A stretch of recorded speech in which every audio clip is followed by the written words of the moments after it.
Hi everyone. இந்தியாவில் இருக்கிற கோடிக்கணக்கான ஒர்க்கர்ஸை பாதிக்கிற மாதிரி இன்னைக்கு இபிஎஃப்ஓ ஒரு முடிவு எடுக்க போகிறாங்க. அதில் புது பிஎஃப் இன்ட்ரெஸ்ட் ரேட், ரெண்டாவது உயர் ஓய்வூதியம் சம்மந்தப்பட்ட சில மாற்றங்கள், மூணாவது இன்சூரன்ஸ் சம்மந்தப்பட்ட சில விஷயங்களை இன்னைக்கு தீர்மானிக்க போகிறாங்க. அப்படி அவங்க தீர்மானிக்கிற விஷயங்கள் எந்த விதத்துலலாம் உங்களை பாதிக்க போகுது, உண்மையிலேயே ஒர்க்கர்ஸ்க்கு அது நியாயமான தீர்ப்பாக அமையுமா, கவர்மெண்ட் ஒர்க்கர்ஸை கன்சிடர் பண்ணி தான் அப்படிப்பட்ட தீர்மானங்களை எல்லாமே நிறைவேற்ற போகிறாங்களா அப்படிங்கிற எல்லா கேள்விக்குமான பதில் தான் இந்த வீடியோ.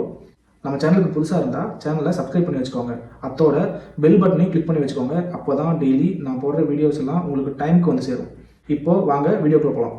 இன்றைக்கி நடக்க போகிற இந்த மீட்டிங்கை பற்றி பார்க்கறதுக்கு முன்னாடி இபிஎஃப்ஓனா என்ன, பிஎஃப் அப்படின்னா என்ன அப்படிங்கிறத நம்ம தெளிவாக பார்த்துடலாம்.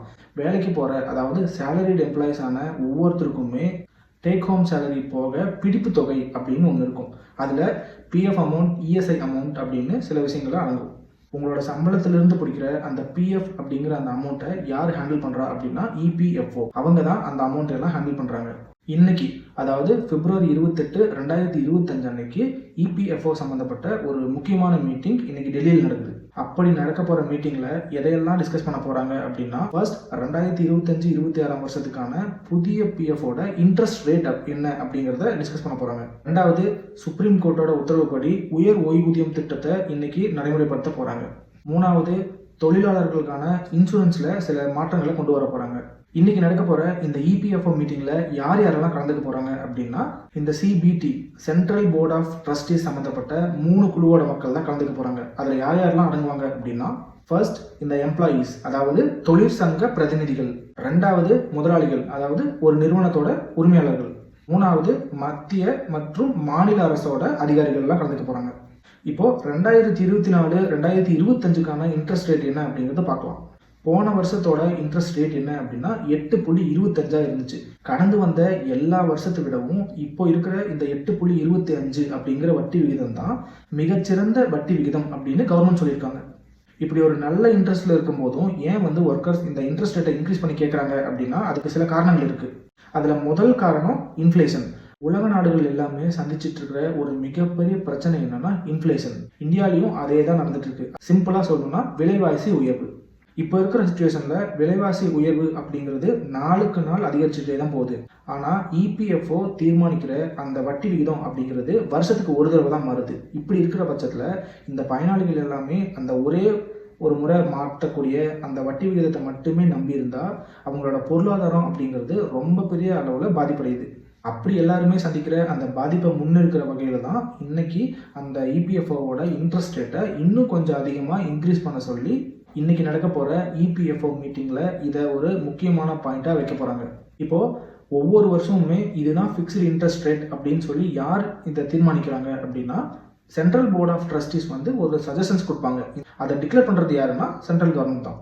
இப்போது இந்த 2025-26 வருஷத்தில் என்ன நடக்கும் அப்படின்னா, கண்டிப்பாக ஒரு ஸ்லைட் இம்ப்ரூவ்மெண்ட்டை நம்ம எதிர்பார்க்கலாம். கண்டிப்பாக இப்போ இருக்கிற இந்த பொருளாதார நிலையையும் அவங்க ஆல்ரெடி ஃபிக்ஸ் பண்ண அந்த இன்ட்ரெஸ்ட் ரேட்டுக்கும் ஒரு கம்பேரிசன் நடக்கும். ஸோ அப்படி அவங்க கம்பேரிசன் பண்ணாங்கன்னா கண்டிப்பாக பிஎஃப்ஓட இன்ட்ரெஸ்ட் ரேட் இன்க்ரீஸ் ஆகிறதுக்கு நிறைய வாய்ப்பு இருக்குது. ரெண்டாவதாக பார்க்க போகிறது உயர் ஓய்வூதியம். இந்த உயர் ஓய்வூதியம் அப்படிங்கிறது யாரெல்லாம் வாங்குறாங்க அப்படின்னா, முக்கியமாக இந்த ரிட்டையர்டான பீப்புள்ஸ்க்குலாம் ஆல்ரெடி அவங்களுக்கு பென்ஷன் அப்படிங்கிறது வழங்கப்பட்டுக்கிட்டு தான் இருக்குது.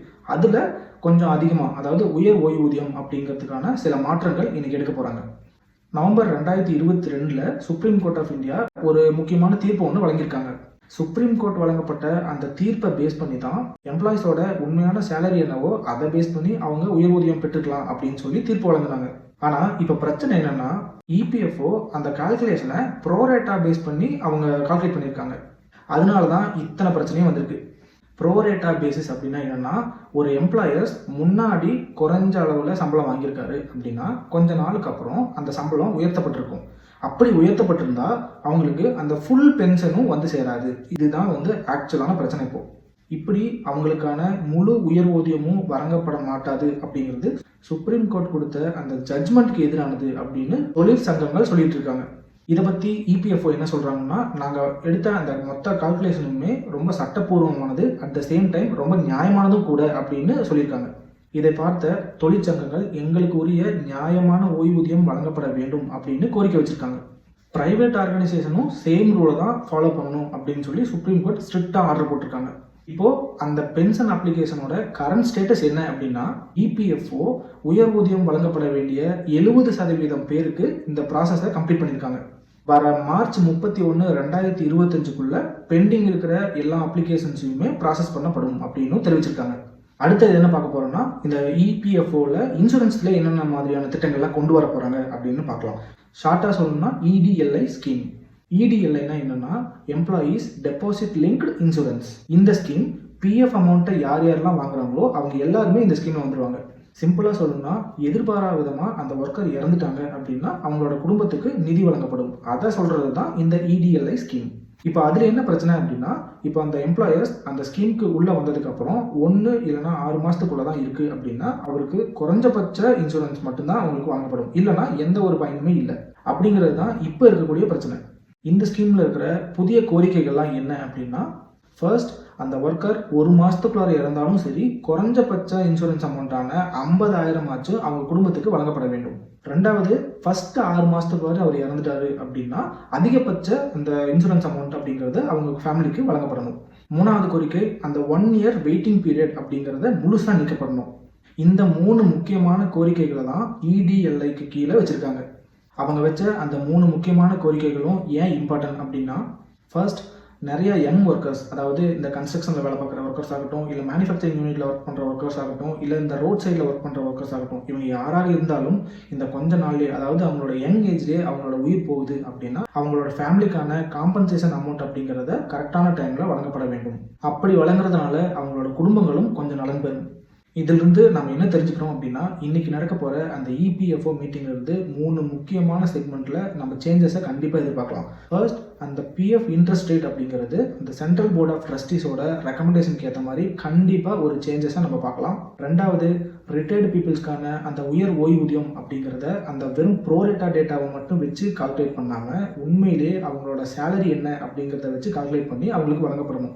அப்புறம் வர மார்ச் 31 எல்லா பெண்டிங் அப்ளிகேஷன்ஸையுமே அவங்க ப்ராசஸ் பண்ணி முடிச்சிருக்கணும். மூணாவது, இடிஎல்ஐ ஸ்கீம்ஸில் தொழிற்சங்கங்கள் வச்ச அந்த கோரிக்கையை பேஸ் பண்ணி வேலை நேரத்தில் ஏற்படுற அந்த விபத்துகளில் இறந்து போகிறவங்களுக்கு அதிகப்படியான இன்சூரன்ஸ் அமௌண்ட் வழங்கப்பட வேண்டும். கண்டிப்பாக அந்த மீட்டிங் முடிஞ்சதுக்கப்புறம் வர ஏப்ரல் 1 எல்லா திட்டங்களுமே நடைமுறைக்கு வரும். அதுக்கப்புறம் அந்த நடைமுறைக்கு வந்ததுக்கப்புறம் ஒர்க்கர்ஸ்லாம் என்ன பண்ணணும் அப்படின்னா, இபிஎஃப்ஓ அனௌன்ஸ்மெண்ட்டுக்கு ஏற்ற மாதிரி எல்லா ஒர்க்கர்ஸுமே ஒவ்வொரு வருஷமும் அந்த இன்ட்ரெஸ்ட் ரேட்டை மானிட்டர் பண்ணியே ஆகணும். ரெண்டாவது, நீங்கள் அந்த உயர் ஊதியத்துக்கு எலிஜிபிளாக இருந்தால் கண்டிப்பாக மார்ச் 31 எல்லா அப்ளிகேஷன்ஸுமே ப்ராசஸ் பண்ணப்பட்டிருக்கும். மூணாவது, இந்த ரூல்ஸ் எல்லாமே கவர்மெண்ட் எம்ப்ளாயிஸ்க்கு மட்டும் கிடையாது, ப்ரைவேட் எம்ப்ளாயிஸ்க்கும் சேர்த்து தான். கண்டிப்பாக இன்றைக்கி நடக்க போகிற மீட்டிங்ஸில் நிறைய சேஞ்சஸை எம்ப்ளாயிஸான எல்லாருமே எதிர்பார்க்கலாம். இந்த வீடியோ உங்களுக்கு பிடிச்சிருந்தா லைக் பண்ணிவிட்டு உங்களோட கருத்துக்களை கமெண்ட் செக்ஷனில் தெரிவிங்க. இந்த வீடியோ பிடிச்சிருந்தா உங்கள் ஃப்ரெண்ட்ஸ் அண்ட் ஃபேமிலிஸ்க்கு ஷேர் பண்ணி எனக்கு சப்போர்ட் பண்ணுங்கள்.